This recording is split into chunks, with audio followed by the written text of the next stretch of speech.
Hi hello welcome to రాకుకరీ. మన క్రేవింగ్స్కి ఇన్స్టెంట్ సొల్యూషన్స్ ఉంటే ఎంత బాగుంటాయి కదా. సో నా పానీపూరి క్రేవింగ్స్కి నాకు దొరికింది ఇదిగో ఈ డిఐవై పానీపూరి కిట్.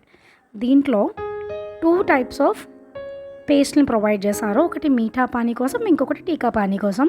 తర్వాత ఫ్రై చేసుకునేందుకు పానీపూరి బాల్స్ని కూడా ఇచ్చారు.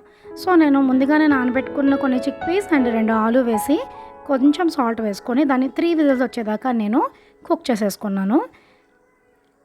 తర్వాత ఒక కడాయి పెట్టుకొని దాంట్లో మన పూరీస్ ఫ్రై చేసుకోవడం కోసమని ఆయిల్ వేసుకున్నాను. సో ఇవి పూరీస్ మీకు క్లియర్గా చూపిస్తున్నాను. సో పూరీస్ ఇలా ఇచ్చారు. సో ఆయిల్లో నేను పూరీస్ ఫ్రై చేసేసుకున్నాను. ఇందులో బెస్ట్ పార్ట్ ఏంటంటే ఈ పూరీస్ వీట్తో ప్రిపేర్ చేశారు, నాట్ ఫ్రమ్ మైదా. అండ్ ఇంకొకటి నూనె అయితే అస్సలు పీల్చలేదండి, చాలా క్రిస్పీగా బాగున్నాయి. తర్వాత ముందుగానే బాయిల్ చేసి పెట్టుకునే చిక్ పీస్ అండ్ ఆలులో నేను only salt and chilli powder మాత్రమే యాడ్ చేశాను. ఇంకా మసాలాస్ అయితే ఏం యాడ్ చేయలేదు. అండ్ ఇంకొక బౌల్లో నేను మీఠా అండ్ టీకా పానీస్ని వాటర్తో నేనైతే డైల్యూట్ చేసుకున్నాను. చాలా కాన్సన్ట్రేటెడ్గా ఉన్నాయి.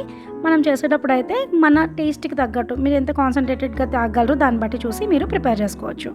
సో అంతేనండి, ఒక్క 15 మినిట్స్ మనం ఓపిక పడితే ఇంట్లోనే పానీపూరి పార్టీ చేసేసుకోవచ్చు. చూసారా, healthy and tasty at home. Cheers.